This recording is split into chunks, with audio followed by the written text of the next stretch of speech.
പ്രതിപക്ഷ നേതാവ് രാഹുൽ ഗാന്ധിയുടെ പ്രസംഗത്തിലെ RSS BJP വിരുദ്ധ പരാമർശങ്ങൾ രേഖകളിൽ നിന്ന് നീക്കി ലോക്സഭാ സ്പീക്കർ.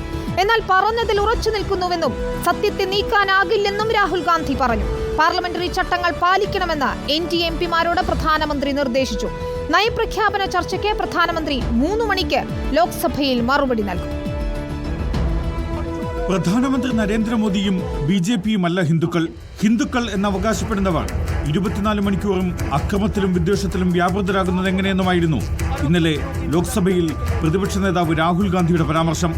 ഈ പരാമർശമാണ് സ്പീക്കർ ലോക്സഭാ രേഖകളിൽ നിന്ന് നീക്കിയത്.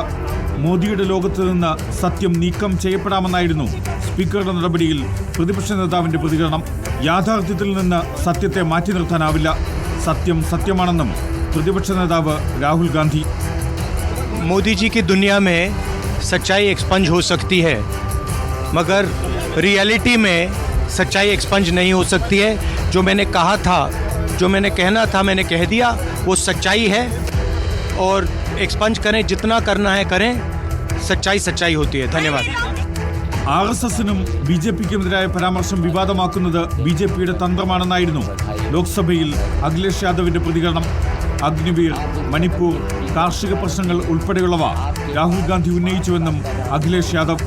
രാഹുൽ ഗാന്ധിയുടെ പ്രസ്താവനയ്ക്കെതിരെ പ്രതിഷേധമുയർത്താനാണ് ഭരണപക്ഷത്തിന്റെ തീരുമാനം. പാർലമെന്ററി ചട്ടങ്ങൾ കർശനമായി പാലിക്കണമെന്ന് പ്രധാനമന്ത്രി നരേന്ദ്രമോദി NDA പാർലമെന്ററി പാർട്ടി യോഗത്തിൽ നിർദ്ദേശം നൽകി. രാജ്യത്തെ സേവിക്കാനാവണം MPമാർ പാർലമെന്റിലെത്തേണ്ടത്. രാജ്യം ആദ്യം എന്നതാവണം പ്രാധാന്യമെന്നും പ്രധാനമന്ത്രി യോഗത്തിൽ പറഞ്ഞുവെന്ന് കേന്ദ്രമന്ത്രി കിരൺ റിജിജു.